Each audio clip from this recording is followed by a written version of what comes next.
We're not going to talk about digital print at all. We're going to have a little discussion about sign making, what it is it still going strong, why, and the directions. But I've got three interesting people here who are going to discuss this amongst themselves and with me, I hope. If you'd like to introduce yourselves, let us start with... Good morning, everybody. I'm Jurgen. I work for the software company SAI with our office in Brussels. And I do lots of things there, supporting, training, marketing, and so on. And I hope to talk today a bit about the future of sign making and the interesting mix of solutions that we can provide. Okay, and on to the next person who some people might recognize. Good morning, everybody, or good afternoon. My name is Mike Horston. I'm the marketing manager from Imaki Europe. Hi, Lorraine. Grab a seat. Everybody else also grab a seat because talking to three people is really annoying. Anyways, we'll be talking about all kinds of products for you guys. And the last person on my panel has the same surname as me and is better known than I am now. He's going to introduce himself. That's a little bit of a lie. My name's James Matthews-Paul. I'm the publisher and editor-in-chief of Output Magazine at outputmagazine.com. We write about traditional sign-making processes, digital print in all of its forms, and also about digital signage. So what I hope to be able to provide to the panel is a little bit of perspective about the interplay between those three fields. So, signs obviously came along a long time ago, a long time before digital print did. Where's it going now? And my first question, and I'd like to hear from all of you, is traditional sign making dead? Let's start with Jürgen. I certainly don't believe so. I think there will be interesting challenges in the future and lots of new products and technologies. But I think that the sign makers that will survive in this more competitive and mature market are the people that will be the more flexible and that offer a mix of different solutions and applications. From analog, as you call it here, so the traditional, and then the nice mix with digital. That will help people to be more interesting in what they provide to the market. I certainly believe in that. Mike, what about you? I think we have to realize what is sign making. Sign making is extensively bigger than what digital print can offer today. You can have vinyl cut, you can have 3D molds, you can have all kinds of stuff. So sign makers will definitely survive, but they will integrate technologies that are appearing today with their traditional build. So I think it's something for a long time and long-lasting future. Yeah, James, the integration's an interest for you, of course. It is. I think that, I'd like to give two examples of locations or specific applications where sign making simply cannot die. One of them is, let's take, the front of a shop and say the channel letters on the front of a shop to help you identify it.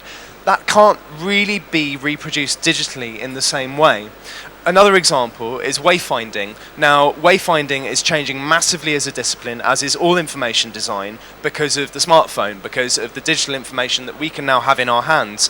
But let's just imagine a moment of catastrophic failure, or your device goes down, or something like that. You still need to have a physical way to find your way around the city or around the location. So you still have to have a physical sign that is not digital. That's actually an interesting point. And also there's the tactile element, isn't there, which you have to bring in now in public places. You can't really do that as well digitally as you can using traditional sign making techniques. Absolutely. So, how are we going to find new avenues for traditional signs? I mean, where are we going to go next? I'm not talking print again. What are we going to do next? What's going to appeal to people and brands and general people that want to order signs? You start with you, James, as you've got the microphone, if you're happy. It's very difficult. I think one of the frustrations that we feel from our readers is that maybe sign making is overshadowed in terms of innovation by what's going on in digital signage and what's going on in digital print. But actually look at what's happening in manufacturing. It's becoming much leaner. We are making products that are much better suited to their purpose, products that are much more durable. So I think that's where the innovation is happening in sign making. And of course, we've got some fantastic new materials coming onto the market, which I think that my fellow panelists will be able to give us a little bit more insight into, perhaps, than I can. Mike, what do you think on this subject? I think sign making will always be there. I think that the integration of technologies that are appearing are going to be there. As James said, some examples. A great example was McDonald's. McDonald's put in some countries digital signs, purely big screens, advertising Happy Meals, advertising their Big Mac and stuff like that. The result was they're all gone now. Why? Because the public found it annoying that they were being attacked by these visual images hitting them, to buy. They were already in the restaurant. They were already hungry and they were already going to buy. They didn't want to be pushed and forced to buy something. So the traditional signing is something which people are accustomed to. It's people want to see. The quality of these signs will increase. The backlights will be better. Instead of having these 3 vinyl letters, it will be something which is going to be more vibrant, more appealing, more corporate, whatever. But it's not going to replace. There will always be a transitional time for that. Yeah, And but it's finding the new markets. Where are people going to find new markets? they will find them everywhere. If you look around here, just as in the trade show, we have signage telling which halls they are. A1, A2, B1, B2. They could be digital and changed per trade show. You know, it doesn't call A2 anymore. It's the European Science Show. And the other hall is called FESPA Textile, which makes it more clear for people. That's where the transition will go. And it will revolutionize the speed of change, which is where people are going to be making money again. Yeah. Because that sign has probably been up there for the last 12 years, and nobody's making any money on it. Still doing its job, though. Jürgen. Yeah, but we want to make money. Yeah. And you've got an interesting element in the software, haven't you, which is doing some quite interesting stuff, which will, I think, open up new avenues. Well, the thing with our software, we've been making software for the sign industry, starting with cut vinyl software, for 25 years now, and we see a lot of developments over those 25 years. It went from just cut vinyl and basic text to the large formatal digital printing that brought in as well in the years the CNC evolution, and then CNC became dimensional into 3D cutting. Now we see also an integration of digital signage, workflow integration, optimization, all that.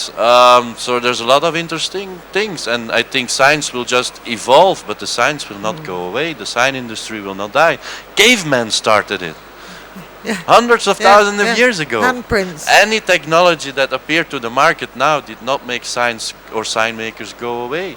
TV never killed the radio. It's just finding new ways and new channels for the evolving technology. And as Mimake here says, at a certain point there's a new technology and there's a big house and a hype towards the technology because everyone wants to use that. But then after that, when the curve goes down, people find the more logical places to use that technology, and then the next thing comes, and everything is in waves and in. So no, it will. New technologies will make it more interesting. And But we also have to remember, I mean, we're all talking 3D now with additive inkjet, but, I mean, we've had 3D signs for a long time since we've had routers. Yes, yeah, of course. The new hype now is 3D printing, and that will find its way into the sign-making market as well. 3D printing will, in my opinion, revolutionize the world as the internet did, and not just only in the sign-making industry. But 3D has been around for a long time already. With CNC routers and 3D softwares, we can already do that. So, yeah. We can offer that already. So how do we work with the digital signage, the digital out-of-home? James, do you want to start on this one? How can we get everything to sit together nicely but still grow? We're used to talking about sign making and digital print, wide format print in the same breath. And we call this the sign and display market. And I think that this is one of the areas where actually you need to separate what is a sign and what is a display. Yeah? A sign is a static piece of information that doesn't necessarily need to change, but out-of-home advertising is a display that does change. That's the nature of it. Yeah. Now, I actually think that the two things are completely complementary, because as we say, there is a possibility that the digital screen will go down. Yeah. What's going on in digital out-of-home advertising is actually taking away from wide format print and not taking away from traditional sign making, in my humble opinion, because it's messaging, and it's the analytics and the measurability of that display, and that's what's changing the paradigm. That's why we're thinking about posters in a completely different way now than we ever used to. But a sign fundamentally is something, as Mike pointed out, something like the wayfinding up here, something like the sign on the shop. It's about being fit for purpose, because that message does not need to change, probably. You could augment it with dynamic information. Yes, it would be great to have something saying Hall A2, for FESPA fabric or whatever it happens to be. But, I would really like to see a good combination of the static with the dynamic, and actually I think that traditional sign making and digital signage are incredibly complementary. Mike, what are your thoughts on this one? Well, I think there's a couple of things. First, I want to react to Jürgen about 3D. I agree, 3D has been there for a long time. I don't believe in 3D at all, and I'll tell you why. Because they want to make it commercialized that everybody at home will have a 3D printer. That sounds fantastic. It sounds Captain Picard, Star Trek, Earl Grey, hot, please, bzzz, it's there. That's not happening. How many of you in the audience have ever played with a 3D CAD software to make one cup of coffee? Just empty. Nobody. Now, so you say, no, I'll grab that from the internet, and then, okay, so you grab one from the internet. So some designer somewhere in the world made this really cool cup, and he sold it once for 39 cents, and everybody's going to use the copy. That is going to inherently stop 3D printing in the home market. Coming back to signage, when you talk digital signage in general, I completely agree that augmented reality, changing things. If you look at Google Glass, this is an active way of integrating your world with digital information while you're walking. That would be something in the future, which is probably one of the biggest dangers for digital signs today. For the long term. I mean, this is not something that's going to happen in 2 or 3 years, but it will happen in 10 years. If you think about digital print, or you're talking about vinyl cut, there are thousands of small flower shops, bakery shops, whatever, that don't have the cash to have a full wrap. They don't have the cash to have a full picture. They just have the cash to say, I am bakery shop, and this is my telephone number. And that's it. Yeah. And let's be honest, in the signage world today, and Jürgen probably has better numbers than I do, it's still 80% of all the signage are just vinyl cut letters. And we are trying to say, we have this technology, we have all these great things, but the reality is still different. But Jürgen, you probably know more data on this than I do. Yeah, hand it across. Actually, Mike is right. We have anonymous data that comes back from our software and that we can analyze. Actually, indeed, 80% after 20 years of digital printing, 80% of the work of sign makers is still cut vinyl. It's amazing. Everyone is digital printers are buying and selling. 80% is cutting vinyl after 20 years of technology in inkjet. It's amazing. So digital signage will certainly add to that. 3D will certainly add to that. But I think as long as we don't have a flexible screen to wrap a car, cut vinyl and digital print will be there. Absolutely. Digital signage has its position, like on the back of a bus. It could be interesting, and in other positions as well. And even it would be more interesting if you integrate, if you have a nice screen with the shapes that you present on the screen that continue outside of the screen. Those are interesting, cool applications. But I don't think the TV will replace the radio. Definitely not. James has got another point he'd like to mention.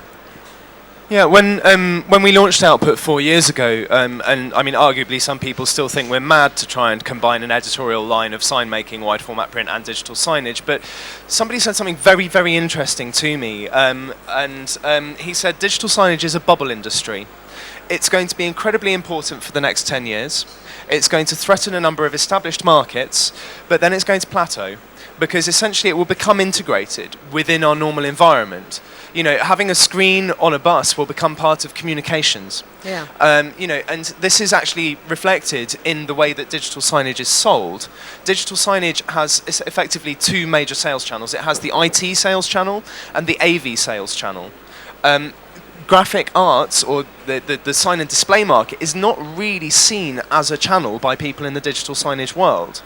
Now, if you think about what's going on in terms of industrial printing at the same time, it's actually about integrating that screen into, say, the architecture, into the bus itself, into the communications proposal for the environment that you're putting it into. And actually, I think that there is a point there, to say that it is a bubble. We will still use screens, we will still use Pro AV, but the way that it will impact us is going to be completely different. Mike's got something to add. I agree with you, totally. There's only one thing that we should not forget. When we have digital signage, which could be fantastic with information, it can have great stuff on it, it can be nicely integrated, we're all forgetting one main crucial thing: content. The word content. When I have a bakery shop, I say, bakery shop Mike, telephone number, it's on my van, and done. I can generate that content as a customer. When I have a digital sign, I'm going to have to generate content 24 hours a day, 7 days a week, 365 days a year, and how much content can be generated. When we just look at Munich, saying that we have, let's say, 700 bakery shops, how are these bakery shops going to be differentiating themselves when they're all selling croissants and pretzels? Yeah. I'm sorry, it's not going to happen. James is wanting to say something quite urgently. I'm sorry, I know someone in the audience that would disagree with you, who is a manufacturer of a digital signage solution that has a scalable architecture. So basically, I could define something at the brand level, Do you want to invite him There are up various here? different models, but just to say, Do you want to invite him up here? Bring Mr. it on, Cremins? come on. Come on. You even get a chair. And, just to complete that thought, you can define parameters at the brand level and then structure that down right to the user level. So the bakery gets their content, they get the background automatically. They can populate maybe with a specific price offering based on, we've got too many strawberries, let's shift them. And do something clever like that. And also, Jason is probably better placed to do this, but the generation of content is now much simpler on digital signage. Jason, just introduce yourself quickly. Yeah, hi, Jason Cremins. I'm up next actually, but I'm the. Sorry. I'll try not cover too much, but I'm the founder and CEO of Signage Live, and we're a cloud-based digital signage platform, trading in 43 countries around the world. You make a good point, differentiation. What we're seeing is historically it was incredibly manual, incredibly labour intensive. People were taking PowerPoint slides and putting them up to the web and delivering them to screen. What we're seeing that changing. We're seeing a lot of new technology emerging with regards to HTML5. You've only got to look at platforms like Wix for website development, and then those old technologies now being applied to stores. So you can have 300 background templates, you can choose, you can change. And I think the key thing as well is the integration with variable data, the ability to make that change easy. So the setup is maybe a simple wizard to set the technology up, but then you can just grab a mobile phone in the store and say, well, actually, I'm going to change this now. Be a bit more sophisticated, integrated with your EPOS system. So I do completely accept what you say. It's about that differentiation. I think it's the pricing, it's the variability, it's the ability to have recurrent special offers in a very easy way that will make it different from store to store as you go down the high street. But the whole concept of buying these days is so variable anyway, isn't it? It's not like in the old days you would wander around a shop and you would rely on a Blue Cross sale or something to drive you towards a particular product.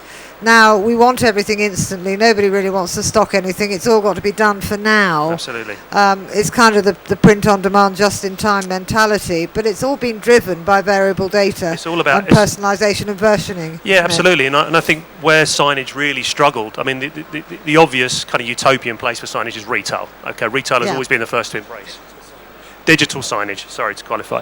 Probably signage as well, as obviously retail's, absolutely. But the stumbling blocks were content creation. You go back to the early days of Tesco TV in the UK, and it failed because they were being charged £100,000 a month for content creation. that ain't going to work. Doesn't matter how many stores you've got. So what we're seeing now is far more intelligence in terms of the way that data's being delivered, the way that information is then being displayed on screen, and it can change within a heartbeat. You know, if something's changed either from a HQ perspective, something's changed in the local environment, that screen can reflect that information without anyone having to be involved. It's just a workflow process, which ties into what you guys are doing and others are doing. We're just an extension. I think the problem with signage previously is it was a silo. You know, whenever I've been to retail conferences and they spoke about omni-channel and multi-channel, I say, well, where's the signage bit? Because that's the glue in the middle. Yeah, you know, you're being promoted online and on the web and all these other technologies. You've got your mobile phone in your hand, and where's the continuity when you walk into the store with something that's been promoted? And that's what digital signage can offer that traditional signage can't, in a retail environment in particular. Yeah, I've got actually a question that you might answer for me, which I probably ought to know the answer already. It might be rhetoric, but you know, how big a part is analytics now playing in this? More and more. And again, without cutting too much across my slide, there's a lot of information coming through. There's a lot of really intelligent solutions based around Bluetooth Light and some of the other technologies that are really, you know, everyone talks about big data and they say they would talk about cloud. It's just a big word to hang something under. Yeah. But the activity underneath that in terms of some of the things we're seeing is really quite exciting. The utopian solution for me is that ultimately the information that we're gathering from those locations is being fed back into the production of the content. So it becomes cyclic and optimal, so that everything is actually tied together. But then there's absolutely no reason why you shouldn't put some analytics onto a conventional computer cut sign as people are doing on digital. Absolutely. Digital print now. So that's kind of an application that's independent, although it's been driven by the whole digital signage concept. I completely of agree. changing. Yeah, and that's what we're encouraging a lot of the retailers to do. You know, one of the big networks in the UK is with Halfords. It's been 3,500 screens by the end of this year, and they've removed print. And before they even kicked off, we said do some analytics. You know, actually just test and look at where your workflows are, where people are looking at things, where they're engaging, you know, what the gender specs are, all those other things, before you then make the commitments. You can almost do that kind of proof of concept, proof of return effectively on your investment before you then make the big capital outlay and say, what's this? You know, we need to pull this out 3 years down the line if you're McDonald's in that case. So. Jürgen, have you got any thoughts on this one? Well, Mike? Yeah, yes. Well, I was just thinking about the French fry shop in Belgium that I've been to a few weeks ago, compared to a fish and chip shop or a snack shop, and it's actually Better. Yeah, but better.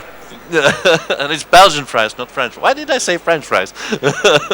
And it's actually a perfect example how all the technologies, all new digital analog can integrate into like a small shop. Like on the outside you had the channel letters, you had a 3D shaped like statue, or how to call it, from the bag of French fries with the mayonnaise on top. Belgian fries. Yeah, yes, thank you.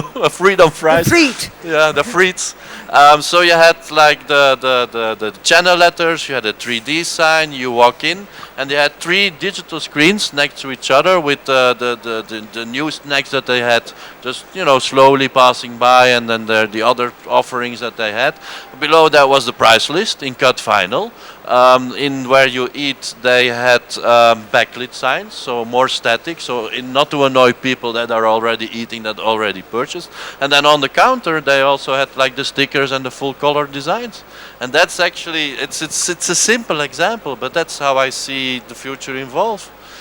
Well, like it should the never be integration of either all or. the technologies available, and it makes a nice match, and gives a lot of freedom for creativity and to be unique. It's getting away from this idea that it's got to be either or, one or the no, other, it's and it's not one or the other. It's not. It's only if you keep only to the old. If people that only would deliver vinyl cut now, they will not survive. The caveman didn't survive because it's just, you need to be flexible and move on and integrate those new technologies, and that's how you I think grow your business. Mike wants to say something. You look as if you do.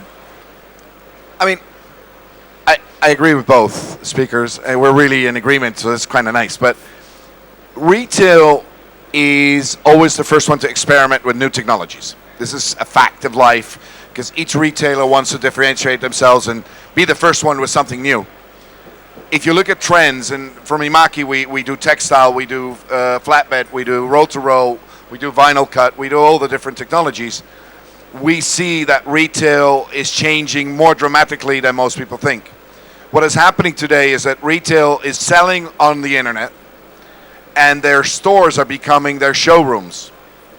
The result is that their showroom, which is their flagship stores or whatever they want to call it, they give it a nice name, which basically means we have 10 flagships, it means it's an important store for them, which basically means you believe that you are something special because you're buying it at their preferred store.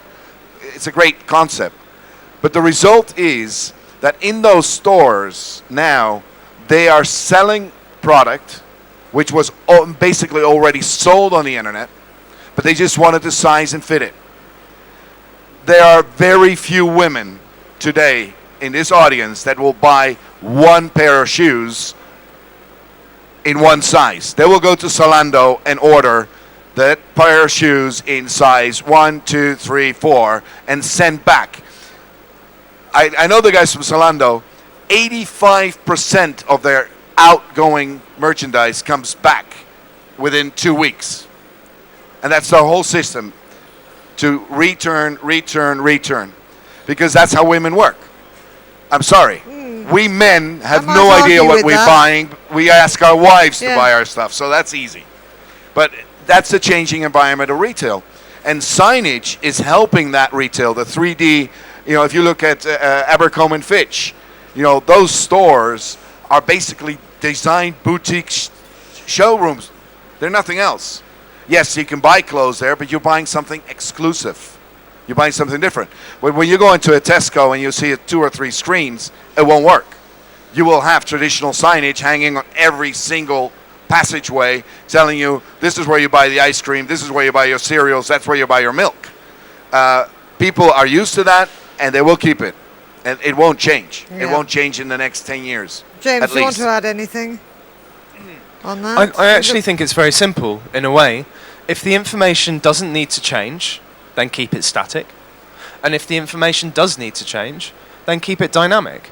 And, there are a few grey areas in between where, yes, you might want to update the content sort of semi-regularly, and then you have to make a judgment call. But you have a choice, because you can do something fantastic with cut vinyl letters. There are great removable substrates now that change what's going on there.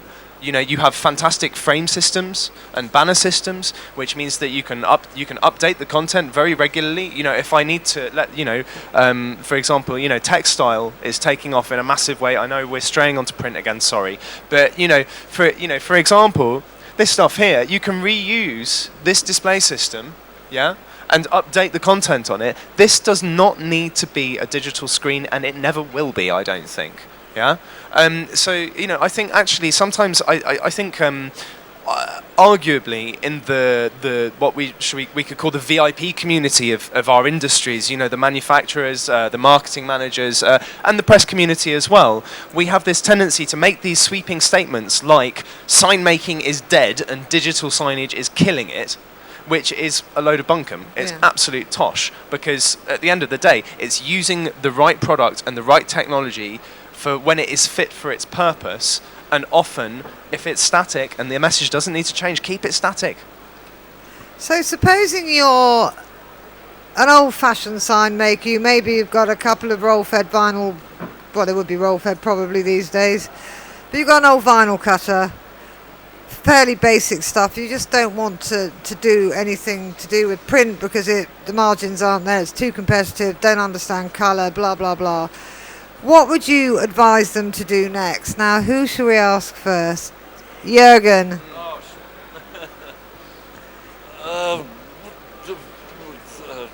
Do you want somebody else? Let Mike go first, and then you.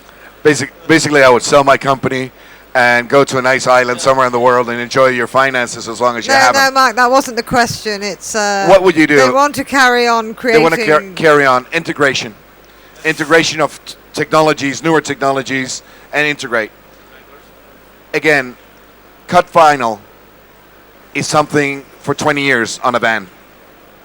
Digital print, in general, is less than a year. And I don't think everybody wants to change their stuff that fast. I disagree with those numbers a bit, but carry on. Oh, I am talking about, yes, we have 8-year outdoor warranty printers out there. Great. My vinyl cut letter is still 20 years and it still looks the same. Generally, if you look at a lot of the printers and manufacturers out there, you may be very happy if 6 months outdoor warranty is given, because there's a lot of stuff out there that is not compliant to what people think and what is advertised. So you need correct vinyls, you need good inks, you need laminates, you need a whole process to get that stuff done, where a simple vinyl cut letter is out there, you paste it on, and it stays on for the next 20 years. So But you don't keep your vehicle for 20 years on average. I've seen a lot of vehicles from the UK and the Netherlands drive to Poland, from Poland into Russia, from Russia into Kazakhstan. You'll be surprised how long those cars drive around. Yeah, but they probably won't want to keep the same sign-making graphics on the side. I will have a discussion afterwards about the yellow Dutch buses that were driving around Birmingham Airport for years, was still saying, bringing people from the airplane to the gate saying Amsterdam, Route 11. I always wondered what was there. It was cool. But coming back to it, I think integration. So if you are a sign maker today only doing vinyl, you need to go and look at other technologies.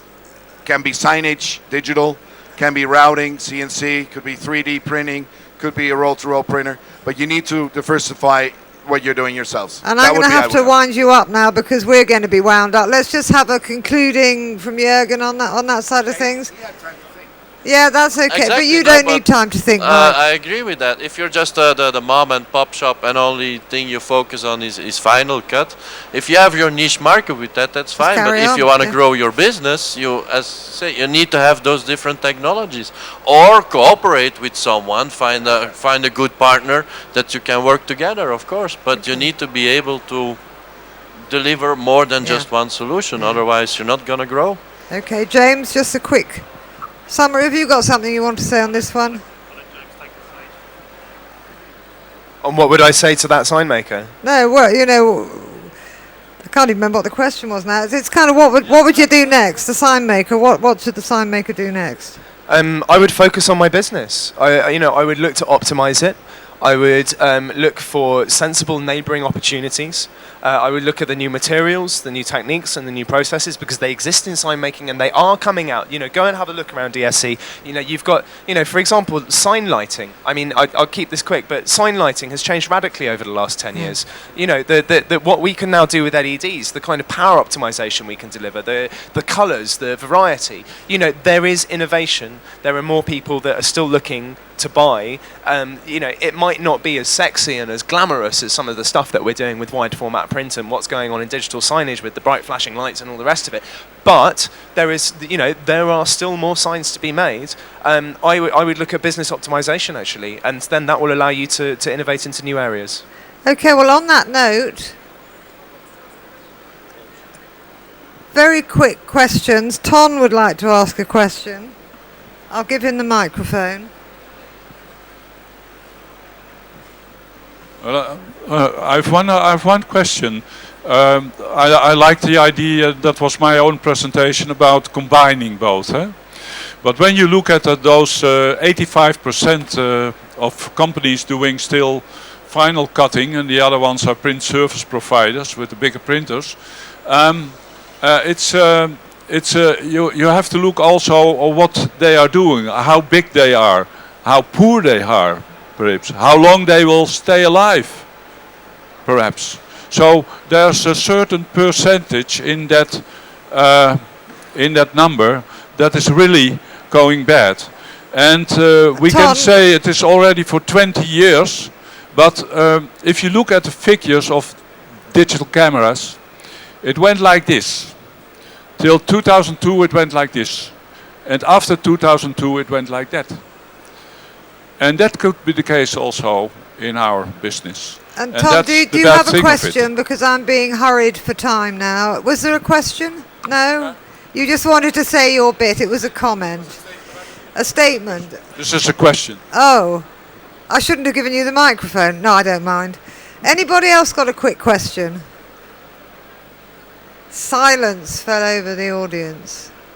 Okay, well, thank you very much indeed. Thank you for coming. I hope you found it something to think about, bit interesting. And I'd like to thank my panellists, my 3.5 panellists.